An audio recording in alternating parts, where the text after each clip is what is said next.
이장님 정말 기도하신 대로 우리가 한 주 한 주 킹덤 컴퍼니를 지향하면서 이렇게 잘 또 모여야 되겠는데, 오늘도 하나님께서 허락하시는 또 깨우침이 있기를 바라고요. 지난주에는 또 오성환 대표님 확실히 마이크 사용에 대한 얘기가 우리 또 고학식 대표님 벌써 마이크 사용하시는 게 달라지신 것 같아요. 각도를 잡으시고 딱 얘기하는데 역시 저기 강의 발제하신 분도 훌륭하지만 또 그걸 받아가지고 즉각 실천에 옮기시는 우리 고학식 대표님도 대단하시다 생각이 듭니다. 지난주 발제 중에서 참 감명 깊었던 거는 목사님이 마이크 사용을 어떻게 하느냐에 따라서 교회 예산이 절감된다. 그거 굉장히 와닿는. 그래서 우리가 몸을 조금만 고생하면 돈 절약할 수 있는데 몸 조금 편하자고 돈 많이 쓰는 그런 결과가 오는구나, 그런 생각도 지난주에 좀 하게 됐습니다. 오늘은 저스트 ABC의 내용 중에 신뢰인데, 이제 지난달에 노년지회에서 발제하면서 내용을 조금 자료도 약간 업데이트하고 한 것을 여러분들하고 공유를 하겠고, 또 우리가 아까 기도하실 때 장한지회 얘기를 했는데, 제가 지회들 창립되는 걸 보면 참 중요한 게 지회가 파송될 때 산모의 건강이 굉장히 중요한 것 같아요. 보면 지회들이 지금 이제 여러 군데 있는데 딱 지회가 출산할 때 모 지회의 성격이 그대로 가더라고요. 참 신기하게. 그러니까 4.12 지회가 시작을 할 때는 제가 이제 여기 초기에 거의 매주 이제 발제를 했잖아요. 근데 그 상태로 4.12 지회가 생기니까 지금도 매주 제가 한 데서 벗어나질 못해요. 그래가지고 이제 날짜가 겹치니까 할 수 없이 이제 한 주씩 두 주씩 이렇게 자체 발제를 하고 그러는데, 어떻게 이렇게 시작했던 패턴대로 그대로 가나. 그래서 방배지회도 그렇고 이렇게 딱 시작할 때 우리의 건강 상태가 출생에 그대로 영향을 미친다. 이제 그런 면에서 장한지회는 조금 그래도 안심이 되는 게, 지금 요새 성수지회가 좀 물이 올랐어요. 그래서 요새 매주 모이는 인원으로 다 판단할 수 있는 건 아니지만, 그래도 매주 아침에 한 30명 이상 모이고 성수지회가 또 늘 또 새로운 분들이 오시고, 아직 새로운 분들이 잘 이렇게 정착되는 단계까지는 조금 더 시간이 필요하긴 한데, 그래도 성수지회가 시작될 때가 우리 또 123지회가 가장 어떤 C3의 교과서적인 형태로 진행을 할 때, 그때 성수지회가 이렇게 딱 나가고, 또 최수열 대표님이 여기 모델을 그대로 변함없이 다른 거 적용하지 않고 그대로 카피해서 하다 보니까 성수지회가 가장 잘 또 카피를 한 지회 중에, 우리가 가장 건강할 때 카피한 지회가 아닌가, 그런 생각이 들어서 성수지회를 통해서 지금 또 이제 장한지회가 출발하는데, 장한지회도 이제 출발할 때 성수지회의 건강성이 그대로 갈 수 있지 않을까 하는 그런 기대를 조금 해봅니다. 그래서 제가 이제 그 말씀 드리는 이유는, 우리도 이제 건강해서 늘 건강해서 건강을 유지하는 거는 또 새로운 출산을 잘 하는 것이다. 그래서 또 잘 준비해서 잘 출산할 수 있는 그런 지혜가 계속해서 됐으면 좋겠다 말씀드리고요. 이 신뢰에 대한 내용, 우리 항상 한 달에 한 번씩 이제 지금 복습하고 있는데, 성경적인 원리라고 하는 것은 과연 뭘까? 이 창조, 책임, 배려, 공의, 신뢰, 안식. 그래서 여러분들이 한국 대회 갔다 오셔서 여러 가지 리뷰들을 많이 했지만, 이제 제가 얘기를 이렇게 들어보면 한국 대회, 세계 대회죠. 세계 대회를 참석하신 분들이 이제 그런 도전을 좀 받으시는 것 같아요. 미국이나 국제 CBMC가 굉장히 복음지향적이다. 그래서 전도 어떻게 하면 전도하느냐, 한 생명 전도하고 양육하고, 이런 걸 하는 데구나. 근데 우리는 너무 경영 또 일터 여기에 초점을 맞춘 거다, 이제 이렇게 생각들 하시는데, 한번 쭉 정리할 때 중간중간에 이제 그런 리뷰들을 하셨잖아요. 이제 교회의 토양이 좀 달라요. 이제 미국 교회는 예배밖에 안 드려요. 예배밖에. 다른 건 아무것도 안 해요. 그래서 예배만 드리고, 그러다 보니까 뭔가 전도하고 양육하고 훈련한다라고 하는 개념은 그건 다 이제 선교단체들에게서 맡겨 있는 거죠. 학생 선교하고, 가정 미니스트리는 가정 선교하는 단체가 있고, 일터 선교는 누가 하느냐? CBMC가 하고. 근데 한국 교회는 교회가 토탈 서비스를 하잖아요. 교회가. 그래서 이게 선교단체하고 교회가 이제 미국 같은 경우는 잘 이 협력이 되는데, 서로 보완이 되는데, 한국은 이상하게 했다 그러면 교회랑 자꾸 충돌이 생겨요. 그래서 어떤 선교단체들이 뭔가 새로운 일들을 시작하지만 조금 지나면 이제 교회가 열정적으로 그걸 다 흡수하죠. 그래서 어떤 모델이 좋으냐 이거는 뭐 결론 난 건 아니고 그건 이게 한국형 모델이다. 한국형 모델은 교회 안에서 토탈 서비스. 제가 이 한글 소프트웨어 프로그램을 봐도 비슷한 것 같아요. MS 워드는 워드, 파워포인트, 또 뭐 엑셀 다 따로따로 발전시키잖아요. 그래서 이걸 하나에 콱 묶으면 이제 마이크로소프트 오피스 무슨 외우게 되는데 한국은 보면 아래 한글 안에 다 들어가 있어요. 아래 한글 안에.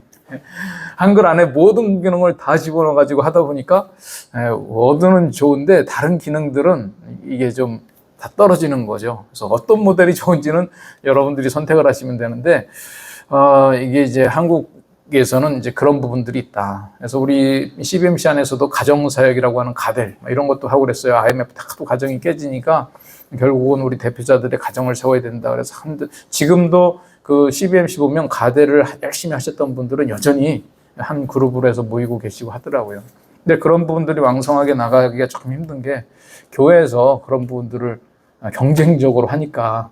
그런데 교회에서 좀 잘 안 되고 있는, 여전히 안 되고 있는 부분이 제가 볼 때는 이제 일터 사역에 대한 게 안 되고 있다. 그리고 여러분들도 한번 생각해 보세요. 목사님들이 뭐 설교하시거나 교회에서 거의 모든 프로그램이 가정 회복에 초점이 있죠. 가정 회복. 저는 그것도 맞다고 봐요. 그래서 교회에서 가정 회복에다가 초점을 맞춘다면 여전히 일터 안에서의 이 이야기들을 나누는 데는 좀 한계가 있는, 또 교회라고 하는 것은 전 세대 전 사람들이 다 모이는 곳이지만 이제 그러다 보니까 부족한 부분이 이제 일터 사역이어서 한국 교회의 기독교의 정서 하에서는 CBMC는 교회랑 잘 협력한다. 그래서 우리도 오면 항상 저희 153으로부터 시작된 교회 이 지혜의 전략들은 단지 비용 절약을 위해서 교회에서 모이는 게 아니라 우리가 전도해서 여러분들이 전도한 사람들을 안착시키는 교회가 있으면 좋지만 그렇지 못할 때는 우리가 모이는 교회를 통하여 전도와 양육이 일어날 수 있도록 연결이 되고 그게 참 좋은 세팅이잖아요. 그래서 우리가 이런 부분들을 나가고 이번 장한지회도 시작할 때 바로 그 장안동에 있는 영석교회라고 하는 감리교회에서 목사님이 또 장수 잘 내주셔가지고 시작을 하면 또 그 지역교회와 좋은 코퍼레이션이 일어나는 거죠. 그래서 우리가 이제 세계대회 가서 도전은 받지만 또 그것이 각 나라에 적용될 때는 각 나라의 환경이 있다. 그러다 보니 CBMC가 그런 미국이나 국제 CBMC에 비해서는 뭔가 순수하게 전도하고 이렇게 양육하고 하는 이 부분이 약한 게 아니냐라고 하는데 그 부분이 약한 게 아니라 우리는 그 부분은 지역교회와 협력이고 우리는 비즈니스 현장에서 뭐가 전도냐? 아니 비즈니스 하는 사람들이 비즈니스 잘하는 게 전도지. 뭐 다른 거 다 잘하는데 비즈니스 하나만 빼놓고 다른 거 다 잘한다. 그러면 그게 무슨 의미가 있냐 이거예요. 비즈니스 하시는 분들은 제일 잘하는 건 비즈니스 해야 되는 거예요. 그래서 저는 교회에서 막 이렇게 장로님 집사님들 만나면 아유 제가 좀 바빠서 교회 그 봉사를 잘 못하고 죄송해서 막 이러면 아유 그런 건 제가 할 테니까 장로님은 돈 많이 버세요. 집사님 돈 많이 버시고 그러니까 돈을 많이 버는데 잘 벌어야죠. 이제 잘 번다는 거는 단지 액수만 크다는 게 아니라 내용이 하나님 보시기에 합당해야 된다. 이거 하기가 쉽냐 이거예요. 이거에 목숨 걸고 해도 지금 될까 말까 하는데 자꾸 교회에서 이것저것 시키니까 교회 일도 안 되고 비즈니스도 안 되고 이러잖아요. 그러니까 여러분들도 적당히 절제할 줄 알아야 돼요. 우리 이제 지회 모임도 역시 마찬가지거든요. 중앙에서 이러저런 요구가 볼 때 이제 지회장들 이렇게 앞에 회장님들하고 해가지고 적당히 컷할 거 컷하고 함께 나갈 거 함께 하고 그래야 이제 지회가 건강하게 나가는 거죠. 그래서 저도 이제 한국 대회, 세계 대회 지나면서 좀 이러저런 피드백 듣고 조금 우리가 더 왜 우리 CBMC 특히 이 153으로 시작해서 하는 이 지회들은 일터에 대한 초점을 강력하게 맞추고 한 사람 전도하는 것도 무엇으로 전도하느냐? 우리의 비즈니스의 모델이 건강성을 가지고 전도를 하자. 왜 이것을 강조하는지에 대한 좀 이제 목회자로서 전체 이 기독교 문화를 가지고 좀 이런 설명을 좀 드리고 싶다 해서 말씀을 드렸습니다. 그래서 그동안 했던 요 생략 쪽은 다 생략을 하고요. 이제 복습에 대한 건 그냥 바로 이제 신뢰에 대한 내용 들어가도록 하겠습니다. 에베소서 4장 1절 말씀, 잠언 1장 1절 말씀, 디모데전서 5장 말씀, 히브리서 6장, 히브리서 13장. 여기 다 다른 말씀들인데 우리 쭉 같이 한번 읽도록 하겠습니다. 시작. 그러므로 주 안에서 갇힌 내가 너희를 권하노니 너희가 부르심을 받은 일에 합당하게 행하여 속이는 저울은 여호와시나 공평한 추는 그가 기뻐하느니라. 이와 같이 선행도 밝히 드러나고 그렇지 아니한 것도 숨길 수 없느니라. 우리가 간절히 원하는 것은 너희 각 사람이 동일한 부지런함을 나타내어 끝까지 소망의 풍성함에 이르러 예수 그리스도는 언제나 오늘이나 영원토록 동일하시니라. 이 내용이 있다가 우리 그 신뢰의 원리의 핵심 구성 요소로 진실성, 투명성, 일관성에 대한 그 레퍼런스 성경 구절들입니다. 그 밑에 이제 우리의 현실이라고 해서 OECD 조사 자료에 의하면 뭐 보편적으로 다른 사람을 믿을 수 있다. 한국 사람 32%, 이웃을 얼마나 신뢰하는가 56%. 이게 그래서 32개국 중에 사회적 자본지수라고 하는 이 말이 있더라고요. 사회적 자본지수가 신뢰라고 하는 이 사회적 자본지수가 29등으로 최하위권이다. 또 내가 일하는 회사를 신뢰한다라고 하는 한국 임직원이 55%만 그렇다고 응답했는데 이게 또 28개국 중에는 23등이다. 그래서 우리가 참 신뢰가 떨어지는 사회다. 이렇게 저스트 ABC 그 책에 굿 비즈니스 플러스에 나와 있더라고요. 근데 제가 이제 지난달에 그 노년주의를 발제하면서 이거 원 자료 보니까 그 책에 이제 레퍼런스들이 붙어 있잖아요. 그래서 원 자료를 한번 추적해서 들어가 봤어요. 그랬더니 그 책에 이제 인용한 게 세계 가치 조사라고 하는 게 있고, 그 다음에 뭐 임직원의 뭐 신뢰하느냐 이제 이런 한국 내 조사는 에델만 신뢰도라고 하는 거를 이제 2016년도 자료를 인용을 했더라고요. 근데 이게 조금 더 최신 자료가 있어서 봤더니 우리나라가 뭐 이렇게 바닥은 아니고, 그래서 통계라는 건 어떻게 사용하느냐가 중요하구나. 그래서 우리가 이제 비교를 할 때 우리보다 쫙 높은 데랑 비교하면 우린 꼴찌가 되는 거고, 이제 우리가 신뢰도 1등이 될 수도 있어요. 이제 여기 조사들을 많이 했는데 우리보다 다 밑에 나라들을 가지고 비교하면 이제 우리가 1등도 되고. 그래서 OECD로 하니까 이제 그렇게 됐는데, 제가 지난달에 노년지에 발제할 때는 기억을 했는데, 그때는 막 자료조사를 그때 해가지고 생각이 나는데, 지금은 내가 왜 이 나라를 골랐는지 기억이 안 나. 16나라를 골랐는데, 분명히 제가 그때 무슨 기준을 가지고, OECD가 아니고 16개국, 무슨 뭐가 있었을 거예요. 무슨 뭐 16개국. 이제 그거를 놓고 비교를 해보니까 그냥 가운데더라고요, 가운데. 우리가 특별히 아주 신뢰도가 높다, 낮다. 뭐 여기서 이제 OECD 전체를 비교하니까 좀 밑에다 그랬는데, 우리가 조금 이렇게 생각해 볼 만한 나라들인 것 같아요. 이제 OECD도 국가들이 하여튼 뭐 여러 나라들 많이 있더라고요. 지금 38개국인가 그런데. 그래서 이 16개국을 쭉 놓고 비교를 해보니까 우리가 이제 한 중간쯤 되는데, 이게 뭐냐면 일반적으로 말해서 다른 사람들을 믿을 수 있냐, 아니면 인간관계 할 때 다른 사람을 의심하는 것이 기본이냐, 믿는 게 기본이냐. 요 파란색 줄이 이제 믿는다. 이웃은 믿어야 된다. 이제 이 얘기고, 빨간색 줄은 못 믿는다. 그거 잘 생각해보고 해야 된다. 요게 보면 이게 굉장히 높은 나라가 중국이에요, 중국. 요 지표대로라면 중국이 이웃을 잘 믿는 것 같아요, 이웃 사람들을. 근데 우리 이병돈 대표님 고개를 옆으로 막 이렇게 아닌 것 같아요. 근데 어쨌든 뭐 이게 국제기관에서 조사한 내용이고, 이거는 똑같은 그래프인데 막대기 하나를 놓고 이웃을 의심하느냐 믿느냐 요 비율로 좀 볼 수 있도록. 그래서 빨간 줄이 인간관계 조심해야 된다. 이제 요 파란 비율이 우리가 다른 사람 믿을 수 있다. 그렇게 하는 거죠. 한국이 요거예요. 그래서 이웃을 좀 믿을 수 있다 이렇게 생각하는 나라들이 뭐 중국, 또 영국, 또 뭐 캐나다, 오스트레일리아 좀 이런 나라들인데, 중국이 여기에 결을 같이 하고 있구나 그런 생각 들어서 뭐 하여튼 그래요. 이 통계 자료는. 또 아래 사람들을 어느 정도로 신뢰하십니까 하는 이제 조사 지표가 이제 설문이 여러 가지가 있는데, 그 중에 뭐 옆집 사람 뭐 또 누구 이렇게 나오는데, 이제 여기 우리 이웃에 대해서 당신은 얼만큼 신뢰합니까 했을 때, 이웃에 대해서 내가 가까이 이제 교제하는 사람이죠. 이것도 한국의 한 중간쯤 돼요. 이웃을 얼마나 신뢰하는가. 아르헨티나가 좀 높은 것 같고, 이제 빨간 게 못 믿는다고 파란 게 믿는다니까요. 그래서 이제 이런 신뢰도를 보니까 뭐 여기 저스트 ABC에서는 우리한테 좀 자극을 주려고 비교 집단을 이렇게 OECD로 하니까 우리가 좀 바닥으로 내려왔는데, 또 다른 우리가 뭐 이렇게 좀 주목할 만한 나라들 한 16나라 추려서 하니까 뭐 바닥은 아니더라. 한 평균쯤 되더라. 이게 이제 결론이고. 그 다음에 그 이 에델만이라고 하는 거를 그 책에서는 이제 조금 벌써 몇 년 되니까 2016년도 지표를 사용했는데 제가 홈페이지 한번 찾아가서 들어가 보니까 이게 한국말, 이게 국제 리서치 회사더라고요. 뭐 갤럽 비슷한.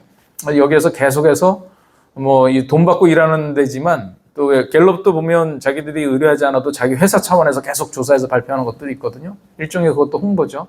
근데 이 에델만이라는 데는 계속 신뢰도를, 각국의 신뢰도들을 이제 평가하고 여러 나라들을 하니까 비교도 되고. 근데 그 자료도 자기네가 자체한 조사한 자료도 있고, 아까 그게 이제 국제 유엔 산하 기관인가 이제 그쪽에서 조사한 자료가 인용된 것도 있고 그래요. 그래서 요걸 가지고 그 보면 뭐 한국 임직원들이 내가 일하는 회사를 신뢰한다 이제 55%다 이제 이런 것도 요 에델만 자료에서 나온 건데, 한번 여러분들도 궁금하시면 요 에델만 홈페이지 들어가면 영어로도 돼 있고 한국말로는 이제 아주 최신 자료까지는 안 되고 조금씩은 넣는 것 같아요. 그러나 요새는 뭐 영어 자료도 상관없죠. 그냥 누르기만 하면 한국말로 다 되니까. 예. 여기를 봤더니 이미 우리가 이제 조금 이따 우리 교재에서도 나온 내용과 거의 이제 일치하는 것이 왜 신뢰도가 중요하냐. 뭐 소비자, 신뢰도가 높은 기업이 충성도 높은 소비자가 있다. 또 직원 입장에서는 높은 신뢰도는 직원들이 그 기업을 추천하게 한다. 규제기관, 신뢰도가 높은 기업은 더 많은 영업 허가를 보유한다. 뭐 투자자, 뭐 위기 탄력성, 시장, 언론 보도. 이래서 신뢰도가 이렇게 중요하다. 제가 CBMC 하시면서 여러분들한테 이렇게 우리나라에서 사업할 때 뭐가 중요합니까? 그럼 제일 많이 얘기하시는 게 신뢰더라고요. 뒤집어 얘기하면 우리가 신뢰가 또 가장 취약하다고도 볼 수 있는 거죠. 이 회사가 보면 지금 2001년부터 20년까지 신뢰도를 쭉 조사하면서 한마디로 말씀해 보십시오. 올해의 신뢰도를 가지고 뭘 얘기할 수 있겠습니까? 그러니까 해마다 이렇게 딱 워드들이 달라지는데 2020년, 이게 이제 가장 최근 워딩인데 신뢰, 그러면 기업 역량 및 윤리와의 관계. 신뢰는 결국 윤리성과 연관이 되더라. 이제 2020년 자료는. 요게 이제 해마다 그 주제들이 이제 좀 고시대적인 상황을 반영하고 있는 그 단어들 같아요. 근데 이 2020년도의 자료를 가지고는 요렇다. 이제 사실 그 지표에 뭐 여러 가지 것들이 많이 있는데 요게 좀 재밌어서 제가 그대로 하나 카피를 해왔어요. 요게 역량과 윤리 이렇게 따지면 낮은 윤리, 높은 윤리, 낮은 역량, 높은 역량이잖아요. 이제 그걸 놓고 요 회색 바탕이 이제 세계적인 평균이라는 거예요. NGO가 윤리성이 있고 또 어떤 역량에 있어서는 한 중간쯤 되고, 기업은 요 비즈니스는 역량은 이제 비즈니스는 높은데 윤리성이 조금 떨어지고, 이 미디어는 요 역량면에 있어서도 낮고 윤리성에서도 좀 낮는데 그거보다 더 낮은 데가 뭐냐, 정부라 이거예요. 정부는 역량 일도 제대로 못하고 믿지도 못하겠다. 이게 이제 정부인데, 요게 이제 세계적인 그 지표인데 우리나라는 보통 NGO는 비슷한 것 같아요. NGO는 오히려 역량은 조금 세계적인 평균보다 앞서는데 윤리성은 조금 떨어지죠. 그래도 평균 이상 돼 있죠. 기업은 이제 역량은 세계적인 평균보다 훨씬 높아요. 그래서 우리가 이제 돈을 좀 벌고 있는 거죠. 근데 윤리적인 지표는 세계적인 평균보다 낮다. 근데 이제 재밌는 게 제일 큰 차이가 나는 게 미디어예요. 미디어는 뭐 정부는 뭐 요거 비슷한 위치에 가 있죠.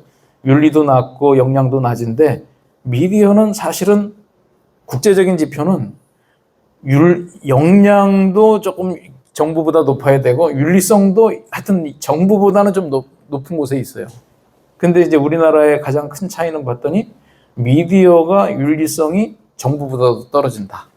그러니까 지금 한국 사람들은 미디어에 대해서 어떤 생각을 몇 점을 주고 있느냐, 이게 전체적으로 조사를 하니까 이러고 있다. 그래서 제가 보면 꼭지점은 거의 비슷하게 가 있는데 이제 우리나라하고 전 세계 평균하고 신뢰도에 있어서 많이 떨어지는 게 미디어가 정부보다도 더 신뢰를 못 받고 있는 것이구나. 이제 그러니까 모르겠어요. 여기 미디어에다가는 유튜브를 넣는지 모르겠는데 우리가 생각하는 어떤 그 미디어, 공식적인 미디어 기관보다 다른 매체들이 더 활성화되는 이유가 이 미디어가 신뢰를 받지 못하니까 다른 개별적인 뭐 유튜브 방송이라든지 이런 게 더 인기가 있어지는 게 아닌가 하는 그런 생각이, 뭐 학자적 분석은 아니고 그냥 요걸 보면서 조금 든 생각이었어요.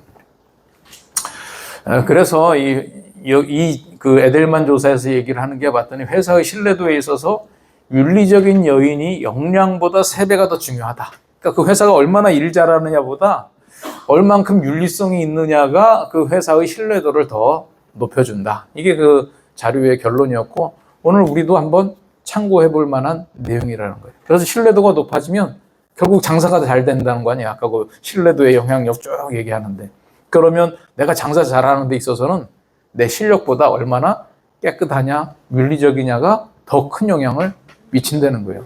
그래서 저도 가만 생각해보면 내가 뭔가 물건 살 때 다 역량들이 비슷비슷하거든요, 지금. 이렇게 뭐 보면 거의 뭐 제조는 중국에서 같은 공장에서 만든 것 같아요. 이제 제목은 다 다른데. 이제 누가 파느냐? 이제 그거 보고 사는 거죠. 파는 사람의 신뢰도를 보고 내가 물건을 사는 거지. 물건을 써보면 다 뭐 거기서 거기고, 또 요새 하도 개발되니까 기술력에 있어서 큰 차이도 없는 것 같고, 또 어떤 뭐 보험 상품도 역시 마찬가지잖아요. 보면 하도 복잡해요. 뭐 내가 어떤 걸 해야 될지. 그러면 결국 내가 뭘 택하느냐? 나한테 소개하는 사람의 윤리적인 지표가 높은 사람의 상품을 택하더라. 결국은 여기에서 얘기하는 것이 제가 체감하는 거하고 그다지 다른 것 같지는 않아요. 그래서 이게 그 에델만 자료에서도 나온 건데, 보니까 자기 회사 사장님을 좀 좋게 생각하는 편이더라고요, 우리나라 사람들은. 그러니까 일반적으로 사장들은 별로인데 자기 회사 사장은 그래도 야, 우리나라가 그래도 좀 괜찮다는 생각이 드는데, 요거는 이제 자기가 앞으로 취직을 할 때 어떤 회사에 들어가겠냐, 이제 그걸 물어본 거예요, 사실은. 장래의 고용주에게 바라는 점. 정말 우리 회사, 그 회사가 사회의 미래의 영향을 줄 수 있는 회사였으면 좋겠다. 내가 이런 회사 가고 싶다. 또 내가 어떤 그 일하면서도 내부 계획 및 의사결정 과정에 참여할 수 있는 회사, 그런 데면 또 보람 있지 않겠냐? 이건 취업 희망자들한테 물어봤던 설문이죠.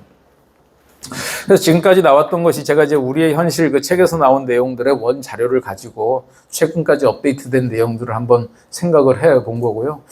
그래서 신뢰라고 하는 것이 참 중요하다. 중요한데, 신뢰라고 하는 게 이제 뭐냐? 그 책에 여러 가지 소개되어져 있고, 저도 그 자료들을 보다 보니까 이제 많이 인용되는 사람들이 있더라고요. 뭐 후쿠야마라는 사람 많이 인용되고, 하여튼 그런 이제 그 학자들이 이제 신뢰에 대한 내용들을 할 때 많이 인용되는 말이 있는데, 참 정리들을 잘 하는 것 같아요. 그냥 우리가 상식적으로 믿어야지. 근데 믿는 게 뭐야? 이제 이렇게 물어보면, 다른 사람의 행동이나 의도에 대해 긍정적인 기대를 하면서 상대방이 신뢰를 저버려 손해볼지도 모른다는 위험을 기꺼이 받아들이는 상태. 저는 이 말이 좀 마음에 들더라고요. 아, 요게 맞아요. 그렇지. 신뢰한다는 건 내가 손해봐도 하는 거지. 그죠? 사회 구성원들이 함께 공유하는 상식적 규범에 근거하여 협력하고 정직한 행동을 할 것이라는 기대. 또 신뢰란 지역사회 주민들 간의 믿음으로 행동 규범과 네트워크가 함께 증진되어 사회적 자본으로 경제 성장이나 사회 발전에 기여하는 요소. 그래서 이제 이런 부분들이 이제 뭐 있다, 뭐 사회적 자본이라 이런 얘기들 뭐 쭉 하는 거고요. 뭐 사실은 생각해 보면 당연한 얘기 같아요. 이 신뢰라고 하는 것이 높아지면 여러 가지 비용이 감소한다는 거예요. 신뢰가 없어지면 감시 비용이 늘어나고. 그렇잖아요. 우리도 뭐 인감증명 떼어가는 게 벌써 비용 드는 거 아니에요? 이 도장 진짜냐 가짜냐? 아, 진짜다. 이거 증명하려면 600원 들어가는 거예요. 주민센터 가서 인감증명 한 장 띄니까. 그러니까 사실은 뭐 내 한마디 말 믿을 수 있으면 심지어 도장 안 찍어도 되고, 도장 찍어도 이거 네 도장이지 이렇게 믿어주면 되는데, 그 신뢰를 검사하는 비용이 적어도 이제 하나에 600원 들어간다.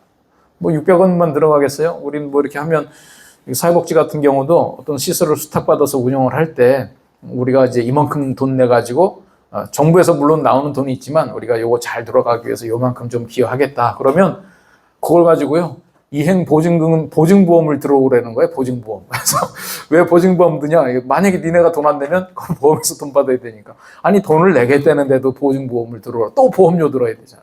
그게 뭐예요? 그게 신뢰 비용, 신뢰를 점검하는데, 의심하는데 들어가는 비용이잖아요. 그러니까 우리가 믿으면 그런 비용들 다 생략할 수 있다. 그러나 믿지 않으니까 그런 부분들을 이제 하기 위해서, 예를 들면 소비자 같은 경우는 정보 탐색 비용을 감소시킨다잖아요. 이제 이런 부분들을, 그래서 이제 에이전시가 좀 중요한 것 같아요. 내가 믿을 수 있는, 뭐 보험도 그렇고 물건 살 때도 그렇고, 나는 그걸 분별할 실력이 없는데 내가 믿을 만한 사람한테 시키잖아요. 시켜. 그러니까 비용이 또 들어가는 거예요. 비용이. 그래서 이런 부분들을 생략을 해 나갈 수 있다. 사회적인 신뢰가 올라가면. 그래서 이제 지금까지 하는 내용들은 뭐 어떤 사람들이 연구한 내용들인데 성경에서 보니까 뭐라고 돼 있느냐. 성경에서 쭉 정리를 했더니 하여튼 요 세 가지로 요약이 되더라. 그래서 기독경영연구원의 경영학자이자 또 우리 크리스천들이 성경 전체를 가지고 우리가 신뢰할 수 있다라고 하는 것은 바로 진실해야 된다. 거짓이 없어야 되고 투명해야 된다. 투명성. 제가 지금도 기억나는 게 어떤 분이 했는지 모르겠지만 정말 초기에 또 153에서 이 내용 한번 쭉 했을 때 어떤 분이 하면서 자기가 적용을 하나 해야 되겠대요. 자기 와이프한테 내 신뢰도를 높이기 위해서 나의 동선을 공개할 수 있어야 된다. 내가 하루 종일 어디를 갔는지 투명하게 밝히는 것이 아내에게 나의 신뢰도를 높이는 길이다. 그런 얘기를 하더라고요. 투명성. 또 일관성이라고 하는 것은 시작부터 끝까지 일관성도 있고 겉과 속의 일관성도 있고 그런 거죠. 그래서 뭐 우리는 고객 제일주의를 삼습니다. 이래가지고 표가 걸려 있어서 그 회사에서 일을 하는 사람이 고객 위주로 했더니 사장님 불러가지고 너 이 회사 말아먹으려고 그러냐. 막 이렇게 아니 고객 제일주의라서 내가 고객을 해줬는데 아니 그건 표지. 우리가 먹고 살아야지 고객으로 다 해주면 어떻게 해. 만약에 이렇게 나가면 일관성이 상실되는 거라 이거죠. 그래서 이런 부분이 이제 성경에서 나오는 내용 다 고액이 정리한 겁니다. 진실성, 투명성, 일관성. 그래서 이렇게 했을 때는 결국은 이제 거래 비용이 늘어나고 신뢰를 잃어버리면 이제 진실성, 투명성, 일관성이 확보되면 하여튼 잘 된다. 이제 이 얘기예요. 그 책에서 설명한 건. 그래서 이제 신뢰를 경영을 구축하기 위해서는 이 세 가지 구성 요소, 신뢰, 진실성, 투명성, 일관성 하나하나 충실해야 되면서도 세 가지를 동시에 갖춰야 되고 적정한 신뢰 수준을 결정하는 지혜가 있어야 되고 신뢰하는 과정에서 손해와 위험을 감수해야 된다. 시간의 축적을 필요로 한다. 책에 나와 있는 내용들을 그냥 제가 좀 요약을 한 겁니다. 그래서 오늘 한번 서로 이런 얘기들을 좀 해봤으면 좋겠어요. 이제 신뢰라고 하는 것이 신뢰하는 거하고 또 이게 공개하는 게 또 반대가 될 수도 있어요. 서로 믿으면 덜 공개해도 되는데 믿지 못하니까 공개하라고 그러는 거거든요. 그래서 기업을 할 때 뭔가 비밀을 갖고 있어야 내가 비즈니스를 할 수 있는데 그거를 다 공개해야 된다. 이게 또 상충되는 면이 좀 있죠. 그래서 기업을 경영하면서 정직하면 손해라는 사회적 통념에 대해서는 어떻게 생각을 하냐. 또 신뢰의 세 가지 요인에 대해서 요거를 적용하다가 아까 그 상충되는 부분들이 있거든요. 경험한 실패, 또 성공 사례 이런 것도 한번 얘기를 해보자. 또 신뢰의 세 가지 요인에 대한 당신의 일터는 몇 점쯤 되는 것 같은가? 어떤 요인을 좀 보완해야 되겠는가? 뭐 세 가지 질문인데 세 가지 질문 다 다루시기가 힘들면 그냥 조장의 특권으로 하나 골라가지고 그것만 얘기하셔도 되겠습니다. 우리 테이블 리더들 이제 새롭게 시작하셨는데 한번 일어나 보실까요? 네, 테이블 리더. 네, 오늘 이제 첫 번째 주 힘차게 박수하면서 우리 20분간 얘기하고 이제 55분부터 정리하도록 하겠습니다.